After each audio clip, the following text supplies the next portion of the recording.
Chers téléspectateurs, amis du petit écran, bonsoir. Bienvenue dans votre émission École Guinée sur la chaîne mère des médias guinéens. Aujourd'hui, nous sommes à plus de 700 km de la capitale guinéenne, la préfecture de Sigiri, pour vivre les temps forts des différents résultats du baccalauréat et des différents examens. Alors, chers téléspectateurs, aujourd'hui, nous allons faire une étude radiographique des différents examens de cette préfecture avec monsieur le DPE et quelques responsables de la préfecture. Alors, chers téléspectateurs, suivez le temps fort.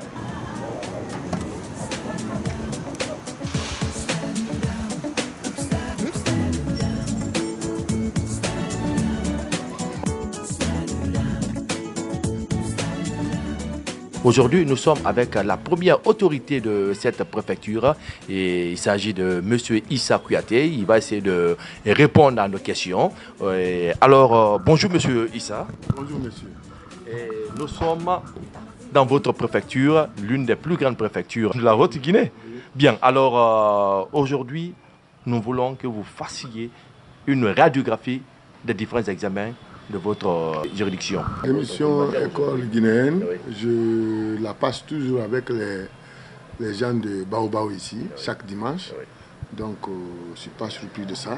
Et je vous remercie de ce déplacement. Alors, concernant les examens, moi je suis venu ici en 2018. 2019, j'ai géré les examens et 2020, j'ai géré les examens encore. Donc les examens ici se passent le plus souvent dans les meilleures conditions. Et les statistiques sont avec moi. L'année passée, Sigiri a pris la tête de toutes les préfectures de la Guinée, surtout au bac. Parce que j'ai les statistiques ici, mais au bac, on a été premier de la Guinée l'an passé. Et cette année encore, peut-être on n'est pas premier, mais on peut être deuxième ou troisième cette année.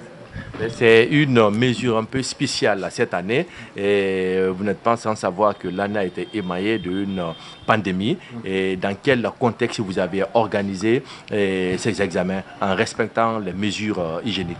Bien. Donc ça c'est vrai, cette année-là c'est une année de pandémie, le coronavirus, mais nous avons pris des précautions parce que le MENA ne reste pas en arrière.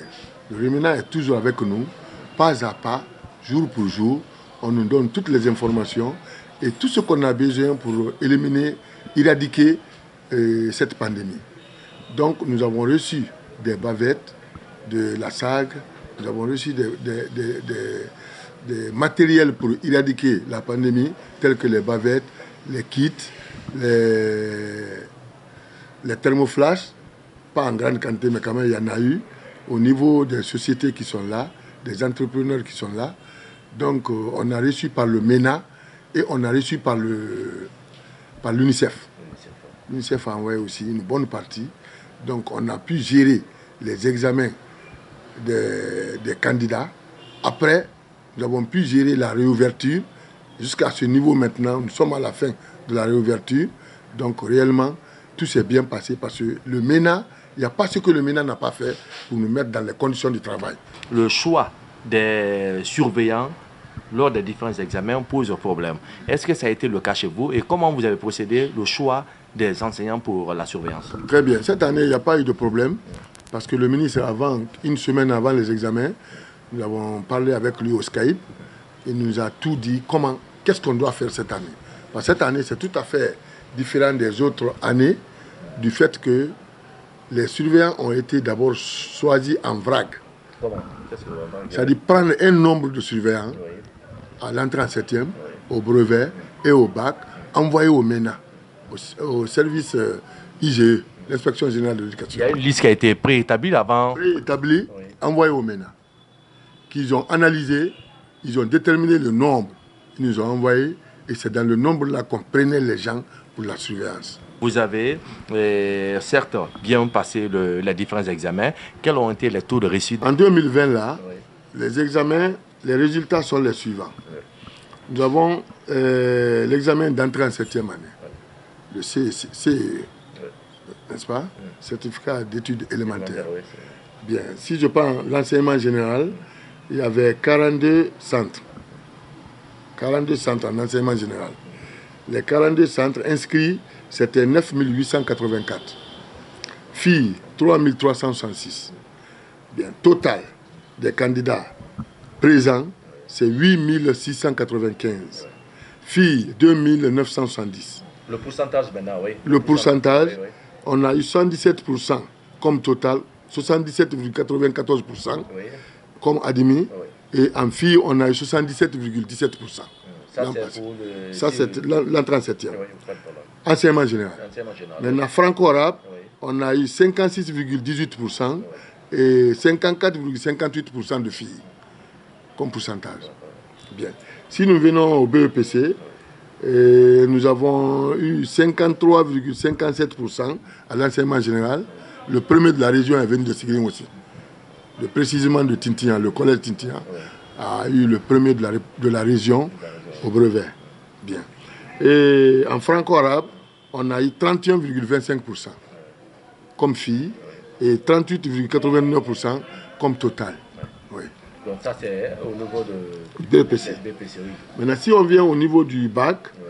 Et en sciences expérimentales, parce que là-bas il y a des options. Oui. La science expérimentale, sciences maths, oui. Sciences sociales et sciences sociales franco-arabes. Oui. Nous avons eu 74,71% comme admis en sciences expérimentales, ce qui fait 71,71% de filles, n'est-ce pas? Le pourcentage total, c'est 74,71%. Et en sciences maths, nous avons eu 83,09% d'admis au total. Et en filles, on a eu 82,35%. Si nous prenons les sciences sociales, nous avons eu 64,68% comme admis total, pourcentage total d'admis. Maintenant, en filles, on a eu 66,81%. Maintenant, en sciences sociales franco-arabes, là-bas, l'effectif n'est pas grand. On avait un seul centre et on avait inscrit, il y avait 6, et filles 0, total 5, filles 0, et total admis, c'est 2, et comme pourcentage, on a eu 40,0040%. Le pourcentage général, c'est combien au baccalauréat? Au baccalauréat, oui. Pourcentage total, oui. C'est 73,91%. Oui. Maintenant, total de tous les examens, c'est 69,08%. Vous entendez avec les résultats que vous venez de donner, et vous avez dépassé le seuil, les 50%. Oui. Et alors, quelle explication donnez-vous à ce pourcentage? Si je ne me trompe pas, depuis que je suis là, il n'y a pas eu de grève à Sigiri. C'est l'une des raisons. C'est l'une des raisons. Oui, oui. Les 2 années là, quand il y a un mouvement de grève, moi je prends mes adjoints, on va à la permanence, on appelle tous les notables de Sigiri, les confessions religieuses, le préfet, le maire, et les APAE. On les appelle, on les explique le danger de la grève, parce qu'on n'est pas seul en Guinée. Et les examens ne tiennent pas compte de la grève le plus souvent. Donc on les sensibilise pour qu'ils sensibilisent les enfants, pour que les enfants partent à l'école. Et finalement, le lendemain, tous les enfants viennent à l'école et on n'a jamais enregistré même quelques jours de grève, sauf dans de cas rares. Donc pratiquement, ici, on a toujours cadré les grèves et on a sensibilisé les parents pour éviter les grèves.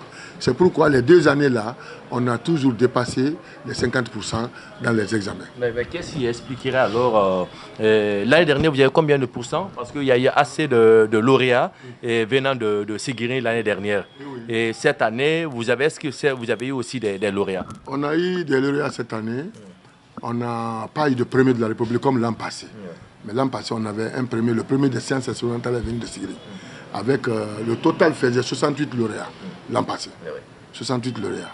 Mais cette année, avec la pandémie, avec beaucoup de problèmes liés aux examens, on a eu 12 lauréats dans les 50 premiers. Si c'est les 100 premiers, ça peut dépasser.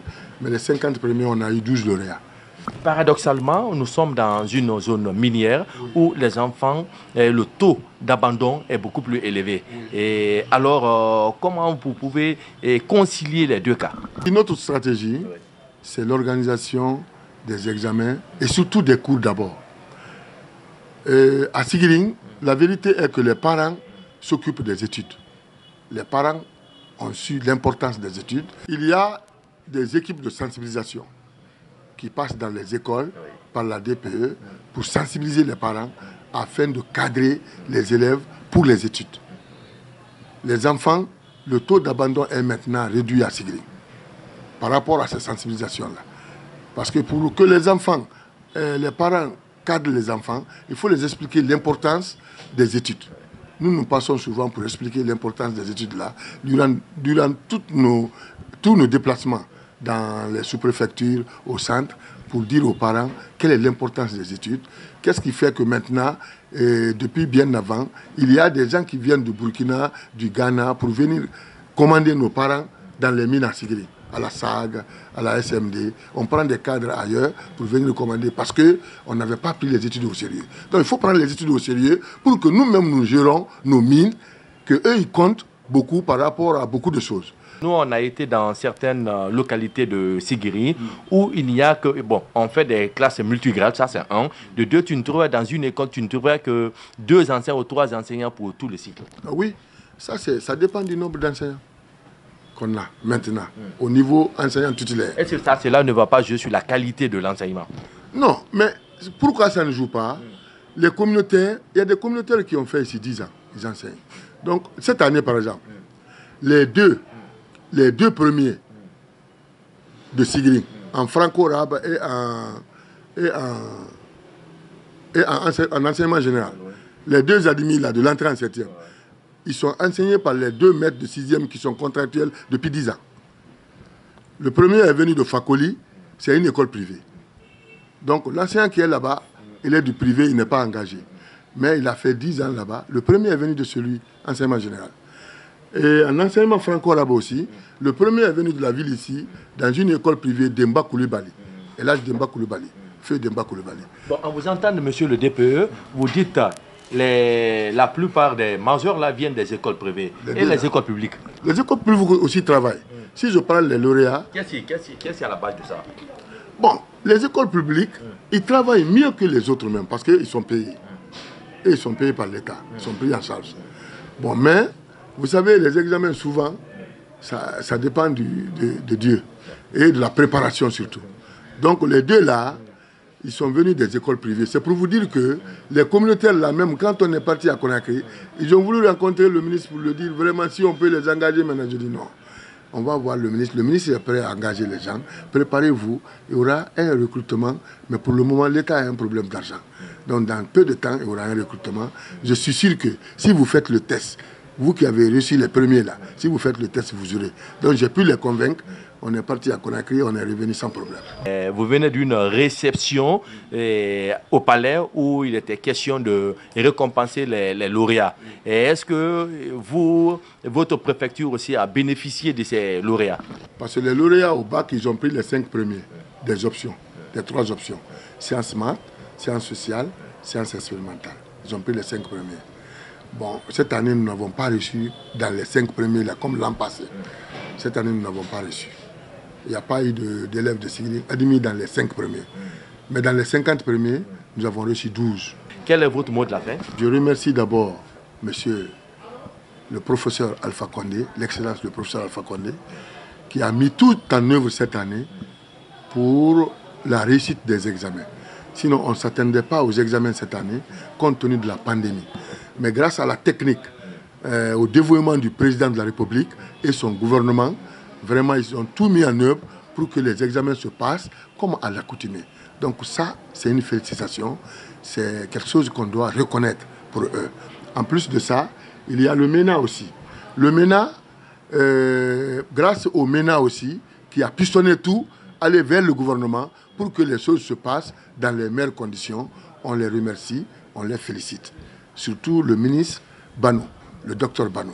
Il a tout mis en œuvre pour ne pas qu'on aille à l'année blanche.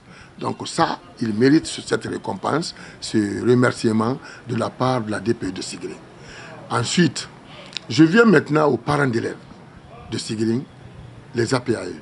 Ils nous ont beaucoup aidés, parce que si tu prends le nombre de contractuels communautaires ici, c'est très élevé. Bon, mais ça ne dépend pas du gouvernement, c'est les problèmes de moyens. Et le gouvernement est en train de se battre pour régler, donc il faut qu'on les félicite aussi, les APAE. Et les cadres de Sigiri, qui se battent aussi pour la réussite des études, les enseignants dans les établissements, les cadres de la DPE. Donc vraiment, on ne peut pas terminer sans les remercier. On ne peut pas terminer sans remercier monsieur l'inspecteur aussi, qui a toujours un droit de regard sur la DPE de Sigring, parce qu'il y a un intérimaire, il faut qu'il ait ce droit de regard-là pour ne pas qu'il y ait de problème. Mais Dieu merci, dans les 2 ans-là, on n'a pas eu pratiquement de problème qui peut nous menacer jusqu'à un certain niveau. Et mes adjoints qui sont là, ils sont dévoués, on travaille la main dans la main, et même quand je leur dis sortez la nuit, ils sortent. Donc ça veut dire qu'ils sont engagés pour le travail. C'est ce qui fait que souvent nous sommes en tête. Et nous allons redoubler d'efforts pour reprendre notre place de premier de la République l'année prochaine, s'il plaît à Dieu. Merci, monsieur le DPE de Sigiri. Vous venez de l'entendre. Les messages d'encouragement, les messages de félicitations à monsieur le ministre pour avoir sauvé l'année scolaire. Alors, sans plus tarder, chers téléspectateurs, nous allons continuer notre périple, voir comment les choses se passent dans quelques écoles de la préfecture de Sigiri. Alors, suivez.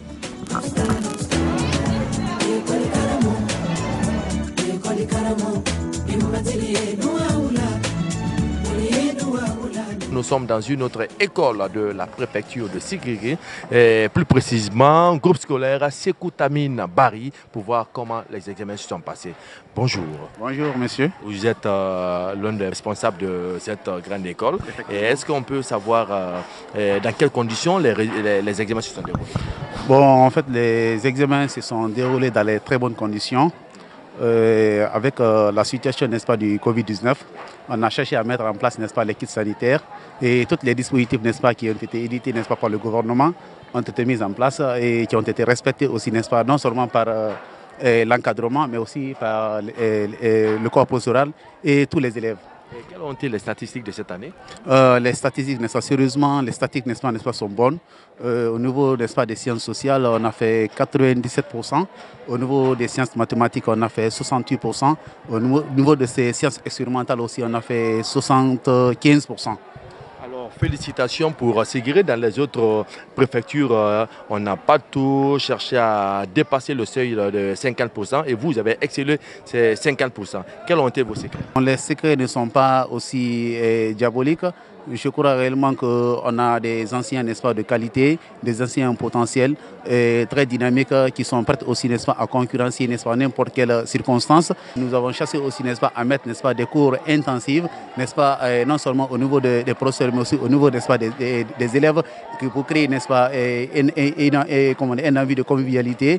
Et cela, n'est-ce pas, a donné, n'est-ce pas, la possibilité aux élèves, n'est-ce pas, de finir non seulement le programme. Vous avez vécu maintenant les cours à distance? Les cours à distance aussi, n'est-ce pas, non seulement il y a eu beaucoup de défaillances, mais on a demandé, n'est-ce pas, aux élèves d'écouter, n'est-ce pas, les ondes et de regarder aussi, n'est-ce pas, la télévision.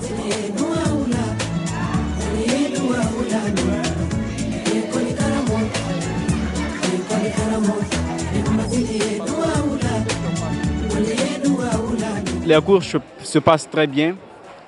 Comme vous voyez, STB est un établissement grand par la structure, mais aussi par la formation qu'on y donne. Alors, les cours se passent très bien avec des professeurs compétents qui connaissent bien leur matière. Alors, donc vous voyez par vous-même, nous sommes là et les professeurs dispensent bien les cours. Quel est l'appel pressant que vous avez à l'égard de vos amis qui doivent faire l'examen l'année prochaine? Alors, l'appel que j'ai à donner à mes amis qui doivent faire, disons, les examens l'année prochaine, c'est de s'instruire, c'est de se former. Car il règne plus que la formation. Alors, comme le dit Nelson Mandela, il n'y a pas une arme plus puissante que l'éducation pour construire un pays. Alors, pour construire notre beau pays, la Guinée, donc je lance un appel à tous mes amis qui vont faire l'examen l'année prochaine à bien se former, à bien s'instruire et à se soumettre aux différents professeurs et aux différents enseignants. Car la soumission nous donne une bénédiction, mais aussi une bonne formation. À vous entendre, j'ai l'impression que vous allez vous présenter l'année prochaine pour le baccalauréat. Oui, effectivement, je me présenterai l'année prochaine pour le baccalauréat. Et c'est quelque chose dont j'ai hâte. Oui, et je suis confiant de par la formation que mes professeurs me donnent. Est-ce que cela ne va pas jouer un peu sur la formation? Si je veux me présenter comme candidat libre, je ferai une fusion des deux. Parce que les gens pensent que le programme de la 12e année n'a pas d'impact sur celle de la terminale. Alors que le programme de la 12e année a l'impact, a d'énormes conséquences sur le programme de la terminale. Alors donc je pense que faire une fusion des deux et suivre les deux cours à la fois, ce serait un atout pour pouvoir faire le baccalauréat. La Soctamine Barré ici, cette année, ça a été vraiment une année spéciale. Malgré les difficultés liées au Covid-19, nous avons pu vraiment surmonter ces difficultés. Donc au niveau des examens, dans l'ensemble, nous avons fait 95% d'admission. Donc ça, c'est vraiment un groupe de soulagement. Et les professeurs aussi se sont mis à la tâche. Tous les programmes ont été achevés. Je remercie très infiniment l'école guinéenne et l'émission L'école guinéenne pour avoir effectué le déplacement et ils ont choisi notre établissement, grand établissement parmi tant d'autres.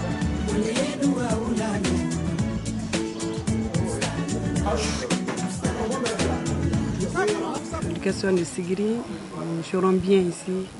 Et les enseignants nous comprennent très bien ici. Et de toute façon, ici, on a beaucoup besoin des enseignants parce qu'ici, il y a trop d'enseignants contractuels à Sigiri.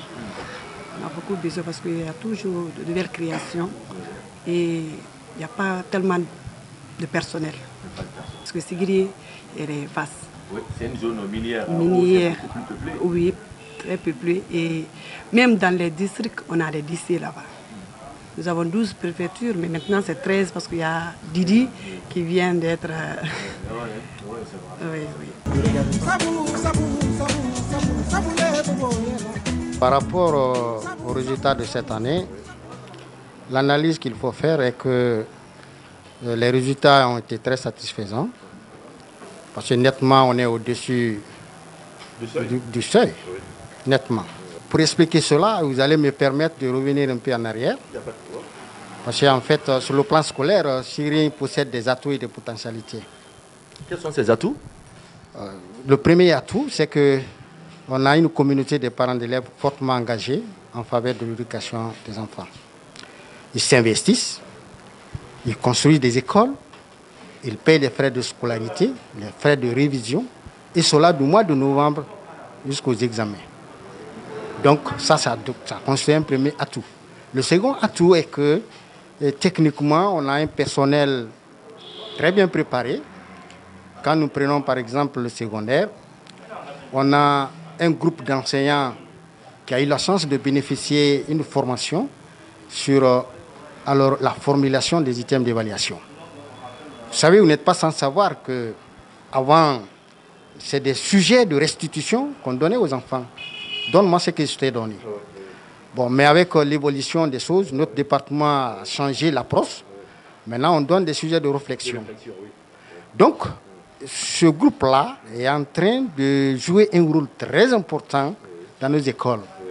Donc, les professeurs de toutes les options confondues sont préparés à l'élaboration des items en termes de compétences, des sujets de recherche. Alors, qu'est-ce qui expliquerait ce changement brusque?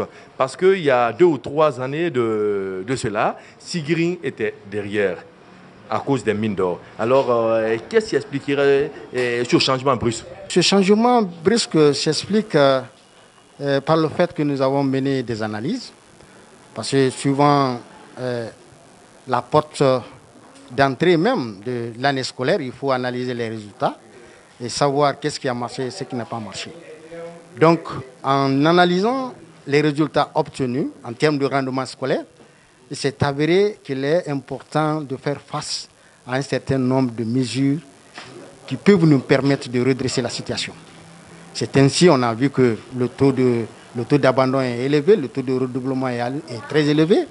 Alors, et puis pour cette sous-préfecture, le taux de scolarisation est aussi faible. Donc il fallait engager aussitôt des activités, des actions concrètes en symbiose avec la PAE, avec la société civile. Donc on a eu en place des commissions mixtes pour aller vers les parents. Mais est-ce que vous avez fait une analyse sur les taux d'admission de la préfecture et des sous-préfectures? Alors est-ce que c'est les mêmes taux? Bon, si nous prenons... des zones minières. Voilà, si nous prenons les jeunes miniers, notamment Tintignant, il faut se reconnaître que Tintignant bat le record. Ça nous fait 2 ans. Le premier, à l'examen d'entrée en 7e, profil enseignement général vient de Tintignant. L'an dernier, pour le profil sciences franco-arabe et pour le profil franco-arabe est venu de Tintignant. Cette année, au BEPC, le premier est venu de Tintignant. Et en termes de pourcentage, c'est au-dessus aussi de la moyenne préfectorale. Donc c'est pour dire que si avant, les parents n'avaient pas accordé de primauté aux études, à présent, il y a une prise de conscience. C'est une sorte de révolution qui se passe. Donc les gens s'investissent énormément aujourd'hui au niveau de l'éducation. C'est pourquoi subitement il y a ce changement. Mais c'est grâce surtout au programme initié par notre département, parce qu'il est question pour chaque DPE de planifier des plans d'action, analyser les situations réelles du terrain pour essayer de baliser des activités allant dans le sens du développement de l'éducation. Donc c'est ce qui nous a permis aujourd'hui, effectivement, de venir alors à ce résultat très satisfaisant. Avec le chef de cellule, examen, et en même temps l'informaticien de la cellule, il va se prêter tout à l'heure à nos questions. Bonjour monsieur. Oui, bonjour monsieur. Pour me poser cette question, nous travaillons conformément au manuel de procédure de gestion du service examen. Oui. Et nous avons à priori 5 activités au compte de notre cellule. En ce qui concerne les examens, parce que c'est une des activités phares de notre cellule, donc de la conception de la liste des candidats, de choix des centres.